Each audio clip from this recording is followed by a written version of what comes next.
Hello, I'd like to begin by thanking the organizers for the opportunity to speak with you today. I'm Tom Sharpton from Oregon State University, and today I'll share our work on how environmental exposures, the collective set of which we refer to as the exposome, shape the gut microbiome and in turn, human and animal health. As has and will be made evident over the course of this conference, we now know that the gut microbiome is central to host physiology. It supports immunity, nutrient metabolism, endocrine signaling, cardiometabolic health, and even behavior. In short, our microbiome functions in ways that promote health and help maintain homeostasis. That said, our microbiome is sensitive to exogenous factors such as changes in diet, administration of pharmaceuticals, or exposure to pollutants. These and related exposures can affect which microbes reside in our gut and influence the overall means through which our microbiome interfaces with physiology. When our microbiome is sufficiently perturbed, a process known as dysbiosis, its functional contributions to health may break down, which can set the stage for various diseases. Collectively, these observations have yielded two critical questions. First, which environmental factors drive dysbiosis? And second, does the microbiome mediate how we experience these exposures? By addressing these questions, we can improve discovery of exposures that threaten key microbiota and also clarify which microbiota or their functional pathways are important targets for biodiversity preservation. As it turns out, these are tough questions to address because the exposome is incredibly diverse and complex. It encompasses every chemical, physical, and biological agent we encounter. Think about the myriad chemicals you're exposed to in a single day. And then layer on all the dimensions of that exposure. Is it acute or chronic? High or low dose? One time or repeated? Each of these factors can change how our bodies and microbiomes respond to an exposure. In short, exposure is vast and multifaceted, and identifying which specific exposures matter for the microbiome is like searching for a needle in a haystack. To address these questions, researchers have traditionally relied on what they know. They use existing knowledge to hypothesize which exposures might matter and then test those ideas in a relatively translationally relevant, but oftentimes expensive model. This approach has revealed important links between exposures and dysbiosis, but it also carries bias and limits the number of leads that we can test. A complementary strategy is high-throughput screening. High-throughput screening systems allow us to rapidly probe diverse exposures and under many different conditions.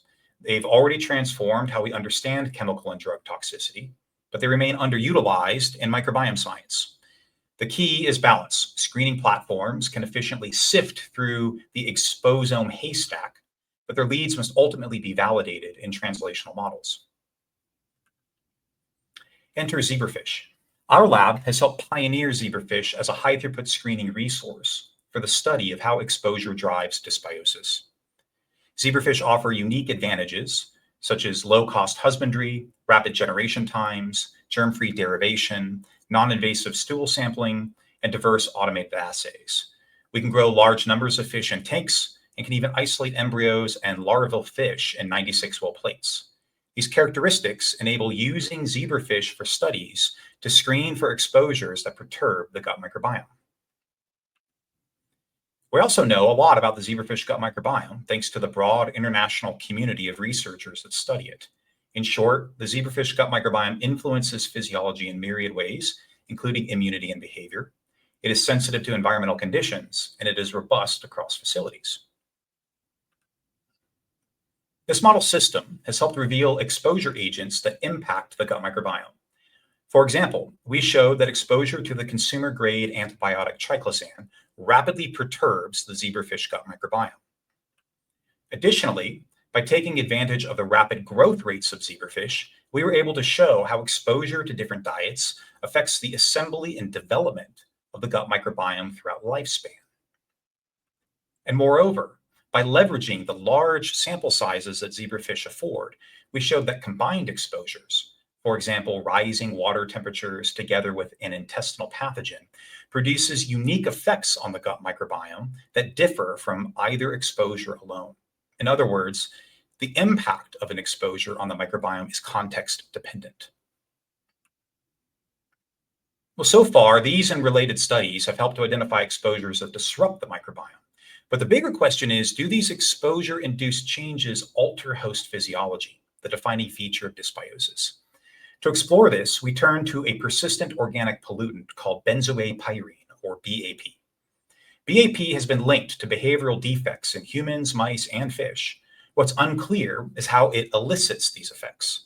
Because the gut microbiome also influences behavior, we asked, does BAP cause neurotoxicity, at least in part, through the microbiome? To test this, we raised about 550 zebrafish embryos in 96 well plates, exposed them to varying concentrations of BAP, and followed them into the larval zebrafish stage. We then measured behavior using the larval photomotor response, essentially how much the fish moves when a light shining down on the plate flickers on and off, before dissecting the intestines for microbiome profiling. This allowed us to determine whether BAP exposure shifts behavior and whether those behavioral changes track with shifts in the microbiome. Our analysis shows that BAP does alter gut microbiome composition with evidence of a modest dose-dependent effect. But overall, the impact is not dramatic. Only a small fraction of the variation in microbiome composition can be explained by BAP exposure. We see a similar pattern when linking microbiome composition to larval behavior. The microbiome correlates with total movement, but again, the effect is subtle. Taken together, these findings suggest that the microbiome assembly is largely individualized, but that BAP can steer this process, and those microbial shifts are tied to behavior. Importantly, we can only detect these subtle yet meaningful effects because the zebrafish model allowed us to work with very large sample sizes. Based on these observations, we next asked whether BAP affects behavior through the microbiome. To test this, we took advantage of our ability to derive germ-free fish at scale. We exposed both conventionally reared fish, which carry normal microbiomes, and germ-free fish to either 0 or 10 micromolars of BAP, and then measured their behavior. The beef swarm plot on the right shows conventional fish in light color and germ-free fish in dark color. Under control conditions, germ-free fish are more hyperactive than conventional fish. But with BAP exposure, that difference disappears. Conventional fish become more hyperactive compared to their controls, while germ-free fish become hypoactive. In other words, the effect of BAP on behavior flips depending on whether the microbiome is present. This experiment was only possible because of the zebrafish system's ability to enable us to generate germ-free cohorts at scale. And together, these results show that the microbiome both influences baseline behavior in zebrafish and also mediates the behavioral impact of BAP. So let's tie all these threads together. There are a couple important points of discussion to keep in mind here.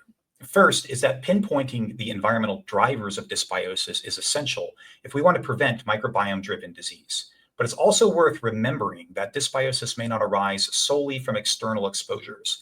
Genetics and even a failure to simply acquire the right commensals can play a role.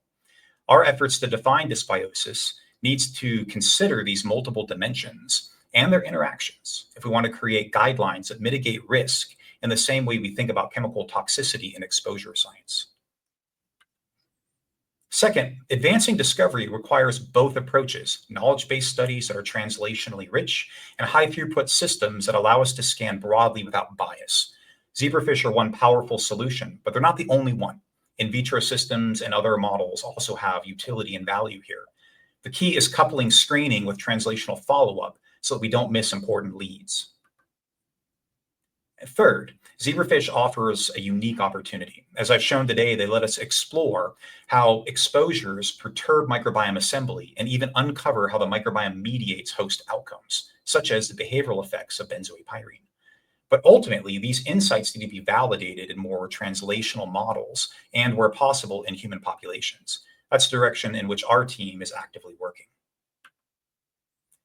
And finally, by identifying the exposures that perturb microbiomes, we can better guide efforts to preserve microbial biodiversity and protect taxa most at risk. So in short, if we want to move beyond describing dysbiosis and towards preserving microbiome diversity and safeguarding its contributions to health, we need scalable models, careful validation, and a willingness to look at the exposome in all of its complexity. I want to finish by expressing my gratitude to my lab and collaborators for their help in conducting the research I've discussed today, as well as the NIH, NSF, and USDA, who generously supported this work. Thank you.